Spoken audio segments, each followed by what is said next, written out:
And thanks once again for tuning in to our National Community Development Week celebration. National Community Development was established in 1986 to promote the importance of the use of federal funds, primarily from the Department of Housing and Urban Development, to address the needs of our community. We're glad to have with us today Mr. Paul Hudding with the Leisure Services Department, and we're going to have a conversation about the partnership that our departments have had over the years. So we'll let you speak specifically to some of those projects that we've partnered with to bring a better collaboration to our community. Before we start that, Paul, I want to speak to a handful of the types of projects that we provide within the community. The CDBG funds and home partnership funds have been used to address economic and community development projects. We have also used those funds to address disaster recovery activities. You know, I think it's been 2 or 3 what we call 100-year flood occurrences that we've had, that we use those funds to address both infrastructure and housing needs. And we also use those funds to address social programs and the needs of communities as it relates to the uplift of our community. So we want to promote all the different various programs and services that we use with those funds. But today we want to talk about the benefits of these funds in addressing leisure services activities in partnership with community development and how we have begun to transform our community, especially our neighborhoods. So Paul, tell us about some of the past projects we've had together and how does that sustain a neighborhood and bring those amenities to our communities? Well, first, Rudy, thanks for inviting me over here today. Community Development Week is really an important landmark that we need to all be aware of. We've done, to answer your question, we've done a lot of projects together over the years. Many parks have been improved immeasurably. Sullivan Park, Highland Park. If you go back a few years before that, Maywood Park, Ferguson Fields Park. I'm going to miss 1 or 2. Sure. We've got a really big project going right now. I actually have 2 projects going right now that we're cooperating with you with. But the big one that we're working on right now is Gates and Burns Park, and we're calling the project Transforming Gates and Burns Park, and we're starting with Gates Park. We're about to let some bids. It's pretty exciting. It's been a couple years in the works getting ready for this, but Gates Park will be completely transformed. By that I mean we'll have a whole host of facilities there that are kind of one of a kind for our community. There'll be an inclusion park, there'll be a spray park, there'll be a completely renovated soccer field. We're going to put in a 3-court basketball / amphitheater / roller skating facility that should be really cool there. We're also going to connect to the lower part of Gates Park off of Lester Street. There's a big flood wall that ran through there, and you talked a little bit earlier about flooding and how important it is to mitigate flooding in Waterloo, because we're a city with a river right down the middle of it.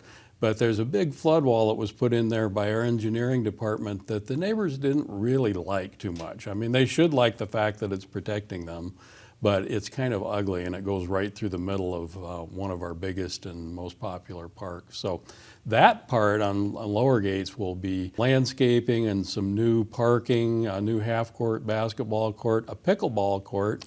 Pickleball's been just crazy indoors, so we're trying to put some outdoor courts in. And then connection between the two with the trail. So it's about an $8 million project. Good. What I appreciate about the partnership, Paul, is sometimes our departments and our programs and services are looked at as their own projects, when in fact, when we look at how our projects intertwine with one another, it's about the overall development of the whole neighborhood, not just the park. And this is where our office comes in with the various housing and housing-related services, because we want the people to enjoy the journey to the park as much as enjoying the park. So we're doing a lot of housing-related activities, such as we have our lead grant program, where we'll scatter those services throughout those neighborhoods. We have some new construction we're looking at doing within those neighborhoods that you speak of over at Gates Park. We have some what we call substantial rehabilitation. We know we have a lot of vacant units within our community. Yeah. So if we're able to acquire and rehab and sell some of those units, we're filling the gaps between getting from Park A to Park B in a way that is a safe and wholesome trip and journey. So when you talk about parks, we're talking about neighborhood development. We're actually talking about how do we develop the whole community, with each of us doing what we do best. So we appreciate that. Well, it's exciting to have the housing initiative intertwined with the park initiative, and I think the two do go together really well. Sure. We have another project over at Edison we could talk a little bit about if we have time.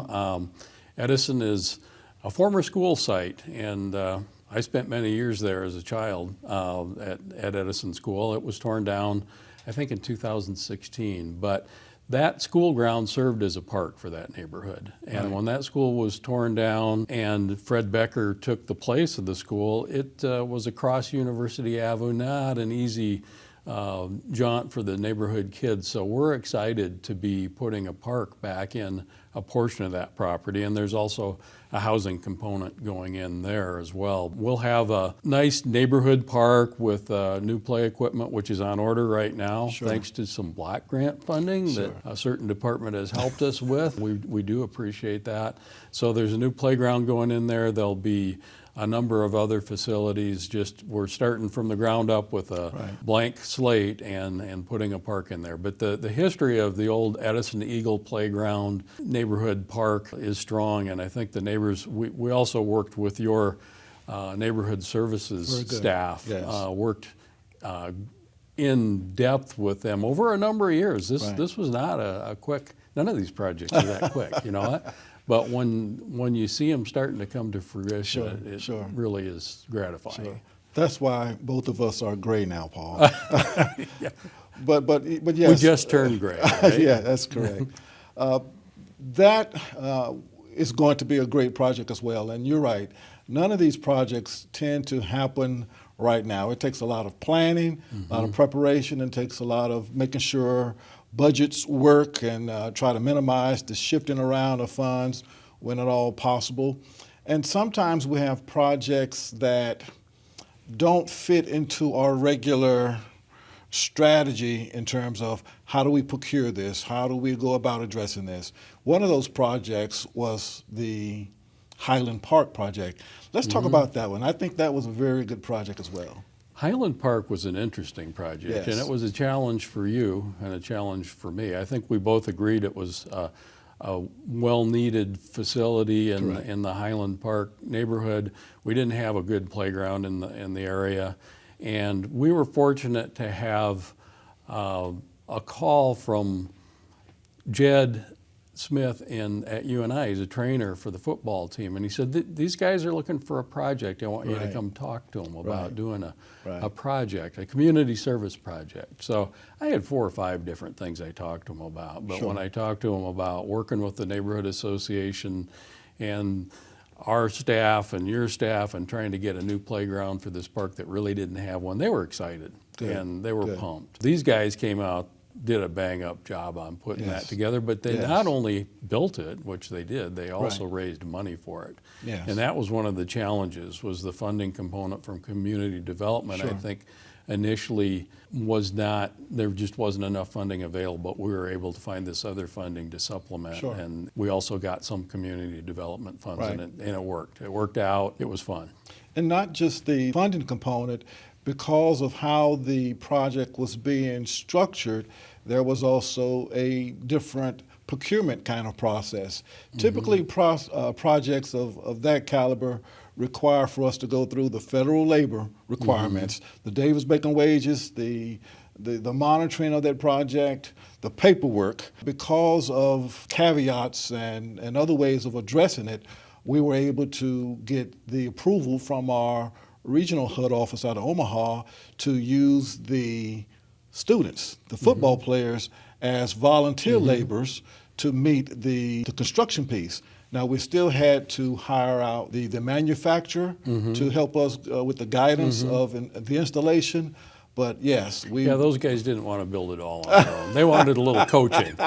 You know, they're football players. Yes. They're used to having a coach. Yes, so for them it was, how do we go about providing the manpower for the project? For us it was, how do we cut through all of the federal requirements to make sure we have an eligible project based upon this is not the normal course of action that we take for those projects.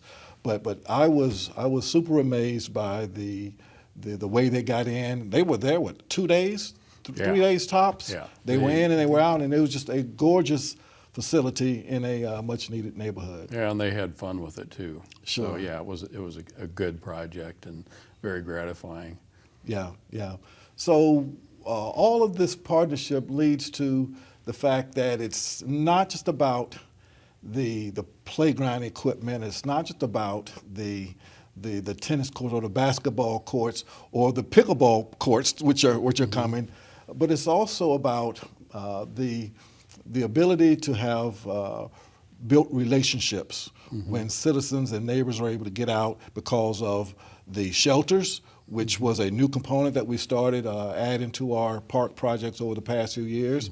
The Lafayette Park was another great project. How did I forget that one? How did we was a forget big that one? Yeah. Especially when that project was a part of some other federal funds. There were Yes, brownfield funds in the Rath District, which and that was a complete renovation. we were called to address during a flood.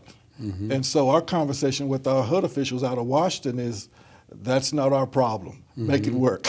So can you imagine doing starting a project while the area is still yet underwater?